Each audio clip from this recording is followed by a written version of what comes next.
Bonjour tout le monde, je suis contente d'être avec vous. 30 minutes. 30 minutes, c'est le temps qu'un patient devrait passer au service des urgences pédiatriques depuis la porte d'entrée jusqu'à la porte de sortie. Après 1 an de travaux, les équipes ont changé leur manière de fonctionner et de travailler. Elles ont été accompagnées par des experts en soins de santé.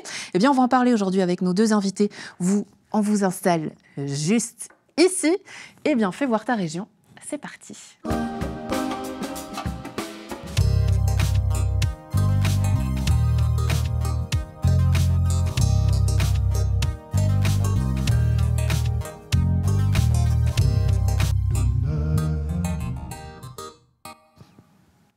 Le GOL espère diminuer le temps d'attente passé aux urgences pédiatriques. Ainsi, un patient, depuis son arrivée jusqu'à sa sortie, devrait passer 30 minutes aux urgences. On va en parler aujourd'hui avec nos invités. Et oui, après 1 an de travaux, ce nouveau processus de travail est lancé. Les premiers résultats sont tombés et on va en parler avec nos invités. Bonjour, bienvenue.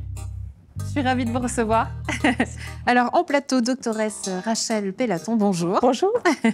Et puis également Cynthia Vazet, bonjour. Bonjour. Alors, vous êtes respectivement médecin-chef co-responsable du service de pédiatrie au GOL et puis experte en soins de santé pour Wildcare Project. On est ravis de vous avoir. Merci beaucoup d'être avec nous pour parler de toutes ces nouvelles au GOL et au service d'urgence pédiatrique.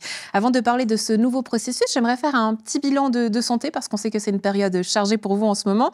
C'est la période d'hiver où forcément les urgences sont un petit peu plus surchargées. Qu'est-ce qu'il en est du côté des urgences pédiatriques, doctoresse ? Alors actuellement, effectivement, on est dans la période un peu chargée en virus divers et variés, mais on vit à peu près la charge de travail qu'on connaît au mois de février des dernières années. Ouais, des bronchites, je crois, qui sont un petit peu virulentes. Est-ce que vous avez peut-être des conseils à nous donner ?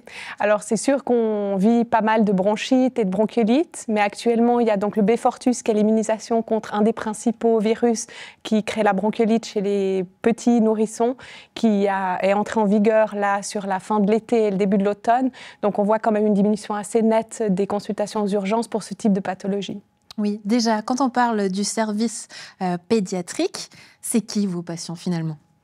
Alors, c'est tout patient qui est sorti de la maternité, donc ça peut être de 0 à 18 ans pour les cas de pédiatrie, donc ce qu'on appelle la médecine, c'est-à-dire les pneumonies, les bronchites, les otites, etc. Pour la chirurgie également, et puis pour la traumatologie, donc tout ce qui est fracture, entorse, etc., c'est jusqu'à 16 ans. Alors, on va parler avec vous de ce nouveau processus, de cette nouvelle façon de travailler avec des implications. Toute une équipe qui a été sollicitée, également un service, une entreprise consultante dont vous représentez aujourd'hui, Cynthia, merci beaucoup. Cette nouvelle façon de travailler, ça demande forcément l'implication de tout le monde. C'est jamais évident de changer sa façon de travailler. Comment vous l'avez vécu, cette période de transition, doctoresse ? Alors, c'était très intéressant pour nous. C'est vrai que c'est un projet de longue haleine parce qu'il a commencé il y a un peu plus d'1 an maintenant. On a rencontré l'équipe de Wildcare Project, dont Cynthia Vazet, qui est ici présente à la fin de l'année 2023, pour faire un peu l'état des lieux de nos difficultés, de ce qu'on avait constaté qu'on voulait améliorer au sein de nos urgences pédiatriques. Et puis, ça s'est réparti sur une année en fait, de travail avec une équipe de projet donc, de 3 médecins-chefs co-responsables et puis de 2 infirmières assez expérimentées, dont l'ICUS qui était présente et l'infirmière clinicienne. Et puis, ça s'est déroulé sous forme d'atelier sur une année avec l'équipe de Wildcare Project. Et puis, au fur et à mesure, on a impliqué nos équipes, on leur a expliqué le travail qui était fait, en quoi allait consister ce nouveau processus et ce nouveau projet pour les urgences. Et effectivement, c'est un processus apprenant. Ça veut dire que là, on l'a mis en place il y a 2 semaines, bientôt 3 semaines dans les urgences, mais on sait que ça va encore demander des mois d'adaptation, qu'on doit tous changer un peu notre façon de travailler. Donc, c'est quelque chose qui prend du temps. Donc ça, on a essayé de bien rassurer aussi les équipes par rapport à ça. On sait que ce n'est pas du jour au lendemain que tout va changer, mais qu'on apprend tous ensemble. Et c'est pour ça que ça nous aide beaucoup aussi que l'équipe Wildcare soit à côté de nous pour nous coacher dans cette période aussi de mise en place, de pérennisation. Ils vont revenir pour des reviews sur cette année. Donc, ça va être quelque chose qui va encore prendre du temps. Oui, un accompagnement personnalisé. On va détailler justement tout ce processus, savoir qu'est-ce que ça change concrètement pour vous à la maison qui nous regardez. Wildcare Project qui accompagne donc des hôpitaux en Suisse, en Allemagne, en Autriche. Votre objectif, c'est quoi ?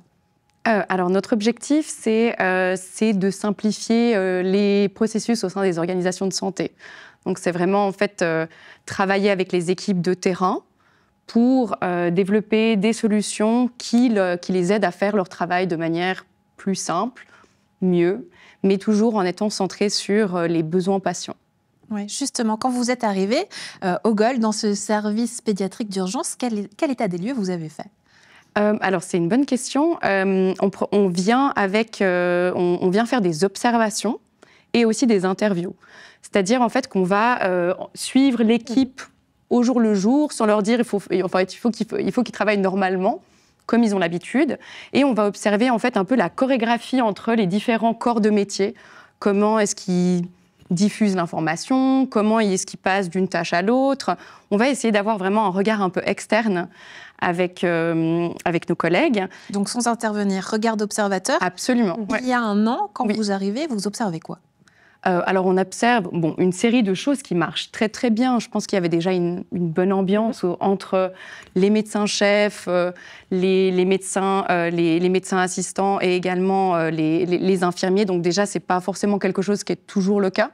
Donc c'est un terrain beaucoup plus fertile pour accompagner une équipe dans ce contexte-là. Un terrain de jeu sain. Voilà, exactement. Et en fait, après, l'objectif, c'est aussi d'avoir des interviews et puis de poser à chaque personne, en fait, comment est-ce que vous vivez votre travail au quotidien ? Qu'est-ce qui marche pour vous ? Qu'est-ce qui marche moins ?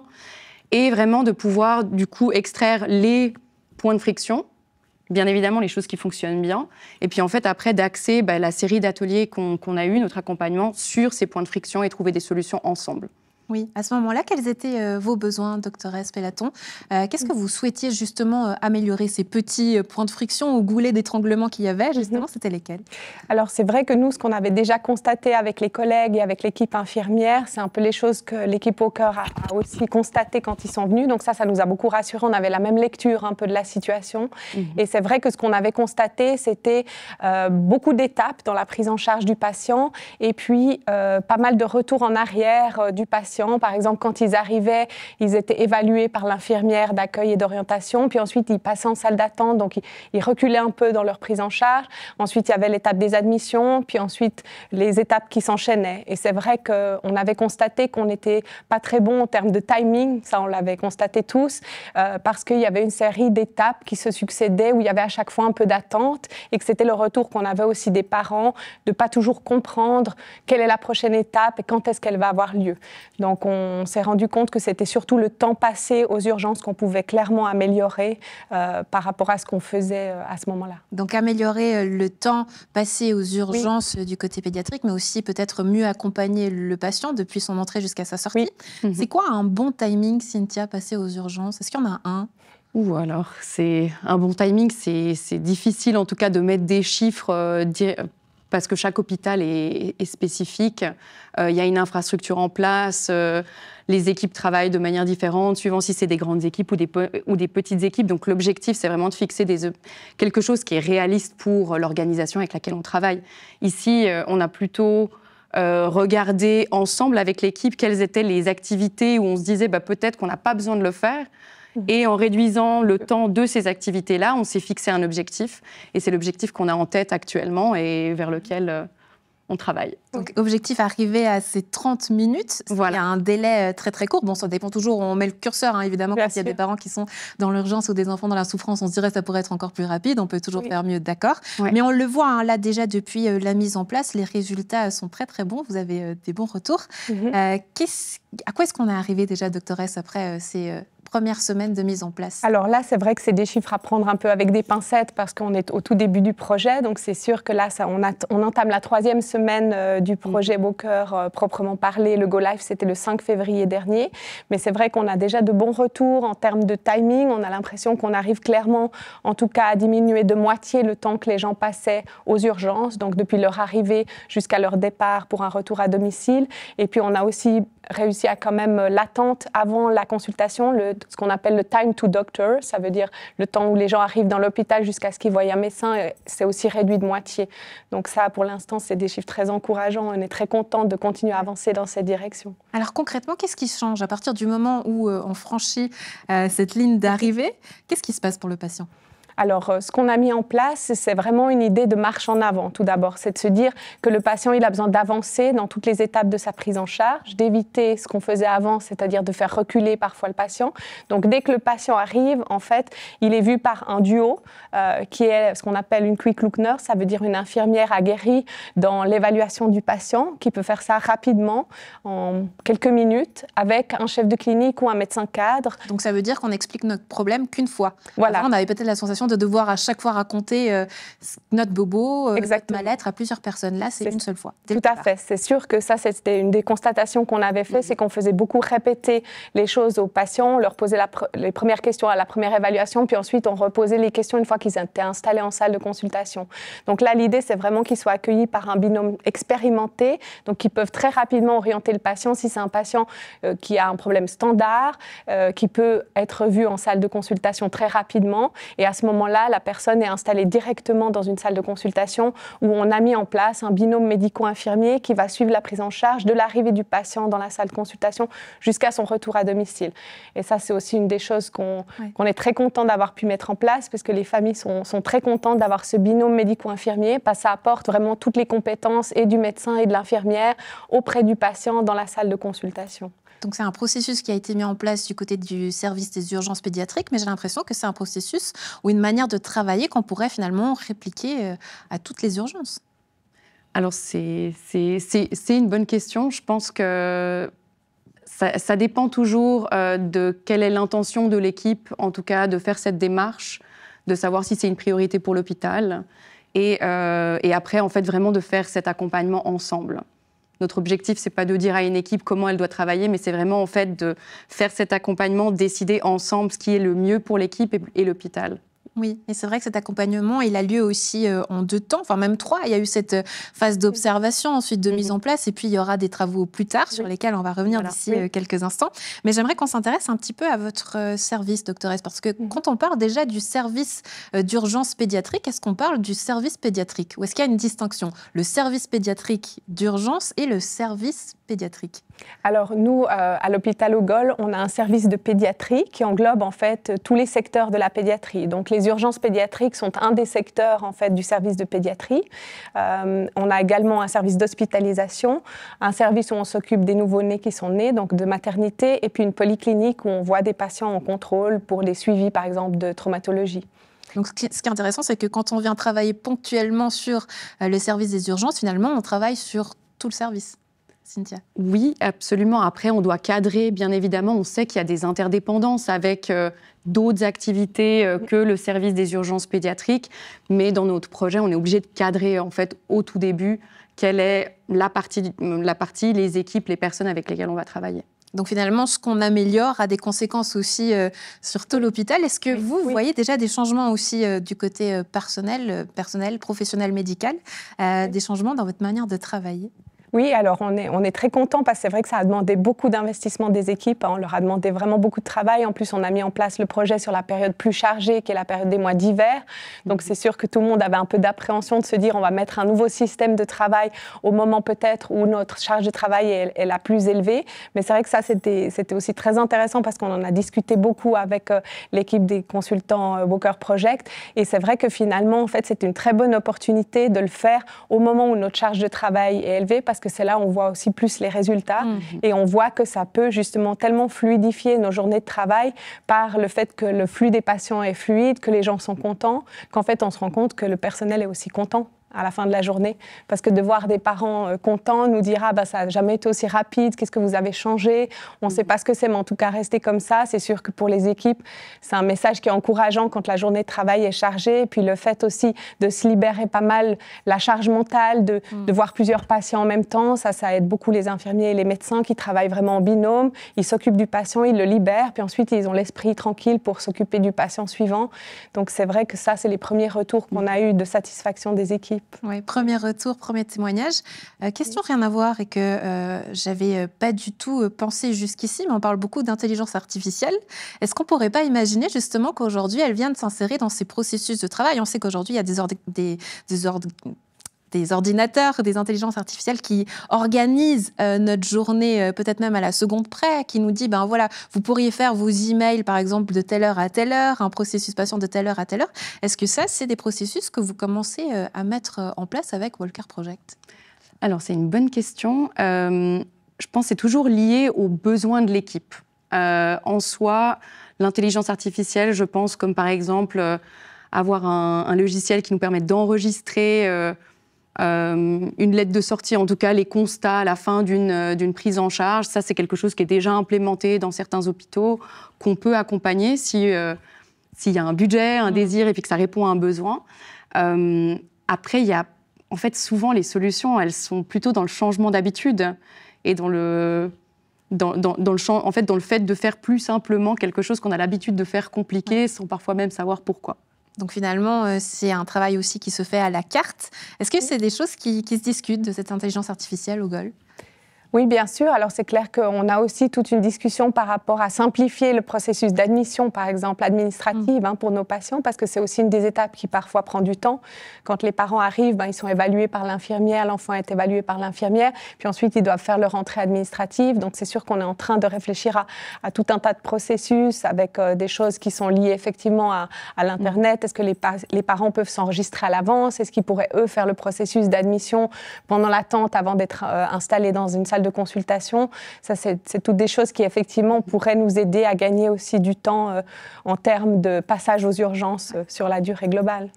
Et on parlait tout à l'heure de ces hôpitaux avec lesquels vous avez déjà travaillé en Suisse ou ailleurs dans le monde. Est-ce qu'il y a, par exemple, des bons modèles de ce qui se fait de la bonne façon? On l'a compris, c'est toujours un service à la carte et qui s'adapte en fonction des lieux, des patients, de l'équipe médicale. Mais si aujourd'hui, on devait donner, je ne sais pas, dans le top 3, des hôpitaux qui fonctionnent très bien dans le monde ou ici en Suisse, ça serait lesquels? C'est une question difficile parce qu'en fait, ça dépend quels sont les critères. En fait, on peut, si on s'oriente uniquement sur l'expérience patient, on va vraiment essayer de voir en fait, les feedbacks des patients, quel est l'hôpital qui a le meilleur rating, la meilleure évaluation. Après, on peut penser à quel est le modèle où il y a une médecine de haut niveau. Donc, je pense que c'est assez difficile. Je pense qu'actuellement, les meilleurs hôpitaux, c'est les hôpitaux qui comprennent qu'il y a plein de choses à améliorer, que mettre en place un système de travail qui est apprenant, c'est ça qui permet en fait vraiment à une équipe de s'approprier son travail, d'avoir l'impression qu'on peut améliorer les choses et en fait cultiver aussi de la motivation et de la passion pour le métier qu'on fait. Ouais, et ça, c'est très joli. Docteur Espelato, on parlait tout à l'heure de ce processus de travail en 2 temps. On parlait de ces travaux qui devraient débuter au printemps prochain. Qu'est-ce qui sera fait? Alors, c'est vrai qu'on a l'opportunité, la direction nous a beaucoup soutenus, on a de la chance dans le service de pédiatrie, parce que comme on a pas mal avancé avec l'équipe Walker par rapport à notre processus, c'est sûr qu'il y a quelques réorganisations de locaux qui sont nécessaires pour pouvoir adapter ce processus dans les locaux actuels. Et puis, c'est vrai aussi qu'en parallèle de tout ça, on va essayer de certifier nos urgences pédiatriques auprès de la FMH, parce qu'on peut se permettre de certifier les services d'urgence pédiatrique en Suisse, donc c'est très bien pour la population. Justement, cette certification. Alors, elle apporte l'assurance aux patients qu'on suit certains critères et certains standards suisses et internationaux. Puis, elle apporte aussi la possibilité de former des gens aux urgences pédiatriques, donc notamment nos médecins. C'est vrai qu'actuellement, on forme les médecins pour la pédiatrie générale, mais il y a aussi une sous-spécialité d'urgence pédiatrique. Et elle permettrait, si nos urgences au sein du GOL sont certifiées au niveau de la FMH, d'attirer des médecins qui souhaiteraient se former en urgence pédiatrique pour leur reconnaître une certaine partie de leur formation. Donc, ça veut dire que ce nouveau processus de travail permet d'obtenir une certification qui jusqu'ici n'était pas atteignable? Oui, alors c'est vraiment un processus qu'on a fait en parallèle. C'est pour ça que pour nous, c'était une réelle opportunité de pouvoir travailler avec l'équipe Walker parce qu'on avait déjà ce désir de certifier nos urgences et en même temps d'améliorer notre efficacité, notre efficience au travail. En parallèle, c'était vraiment une très bonne opportunité. Oui, c'est win-win parce que finalement, c'est un meilleur rapport avec les patients qui sont mieux accompagnés, mieux traités, des équipes médicales qui sont plus performantes, qui ont une meilleure manière de travailler, et puis aussi une carte de visite avec peut-être l'envie de donner aujourd'hui, l'envie de donner à des professionnels l'envie de rejoindre les équipes. Oui. Oui, absolument. C'est quelque chose, on sait très bien actuellement, nos métiers de la santé, c'est des métiers à risque, hein, c'est des métiers où on a de plus en plus de difficultés à recruter du monde, hein, que ce soit au niveau du monde infirmier, du monde médical. Donc c'est sûr qu'on le sait tous, nous qui travaillons dans cet environnement-là, qu'on doit améliorer aussi les conditions de travail pour le personnel, et améliorer la satisfaction au travail fait qu'évidemment, plus de personnes vont vouloir venir travailler, ça c'est évident. Doctoresse Rachel Pellaton, Cynthia Vazet, j'étais ravie d'avoir eu cette discussion avec vous. Merci beaucoup. Félicitations à vos équipes pour ce travail, pour tout ce qu'elles font. Donc félicitations à vous qui travaillez au GOL, au service d'urgence pédiatrique, et bien évidemment à tout l'hôpital. Et puis si vous aviez un dernier mot à donner chacune, ça serait lequel? Il serait pour qui? Peut-être difficile à choisir hein, entre les patients, les équipes professionnelles, mais je vous laisse le dernier mot. Cynthia, déjà. Pour moi, c'est merci. Je pense que, merci à l'équipe projet. J'ai vu à quel point ils se sont... Pardon, c'est pas un mot, mais... Oui. Non, allez-y. Je vous en prie, c'est pour moi. C'est pas du tout un mot, mais c'est un merci vraiment parce que ça a été pour moi, en tout cas, une expérience aussi enrichissante. Je pense que c'est génial de travailler avec une équipe comme la vôtre. Hein. Et voilà, je vois déjà... on a des retours des équipes, des patients que j'ai pu récolter moi-même. Donc voilà, je vois qu'on est en bonne voie, ça a l'air de marcher. Et puis... Ouais, une équipe motivée qui a dû faire aussi des heures supplémentaires, venir durant ces heures de congé pour pouvoir mettre justement ce processus en place. Doctoresse Pellaton, votre mot à vous de la fin? Eh ben, je répondrai merci à Cynthia aussi, parce que c'est vrai qu'on a eu une collaboration qui était vraiment très enrichissante. Je pense de part et d'autre, on a appris beaucoup les uns des autres en faisant ce projet. Et puis, évidemment, je suis contente si ça peut améliorer la satisfaction des patients et de leurs familles, parce que quand on soigne un enfant, c'est sûr qu'on soigne toute une famille. Donc, on espère que pour les patients, ça va vraiment changer quelque chose. Et on ne peut pas choisir. Donc, entre les deux, donc moi je suis aussi très contente que le personnel puisse être satisfait de sa journée de travail et travailler dans une bonne ambiance et que tout le monde ait le sourire, comme Jean-Baptiste nous l'a dit l'autre jour. Ça, c'est ce qui me fait le plus plaisir aussi. Qui est Jean-Baptiste? C'est un des infirmiers des urgences pédiatriques. Alors salutations à Jean-Baptiste. Merci beaucoup d'avoir été avec nous à la maison. Faites-nous part aussi peut-être de vos avis si vous y êtes passé. N'hésitez pas à nous faire part de vos retours, de vos réactions en commentaire et puis on les fera part notamment au GOL. Très belle suite de programmes à tous. À tout bientôt. Ciao, ciao.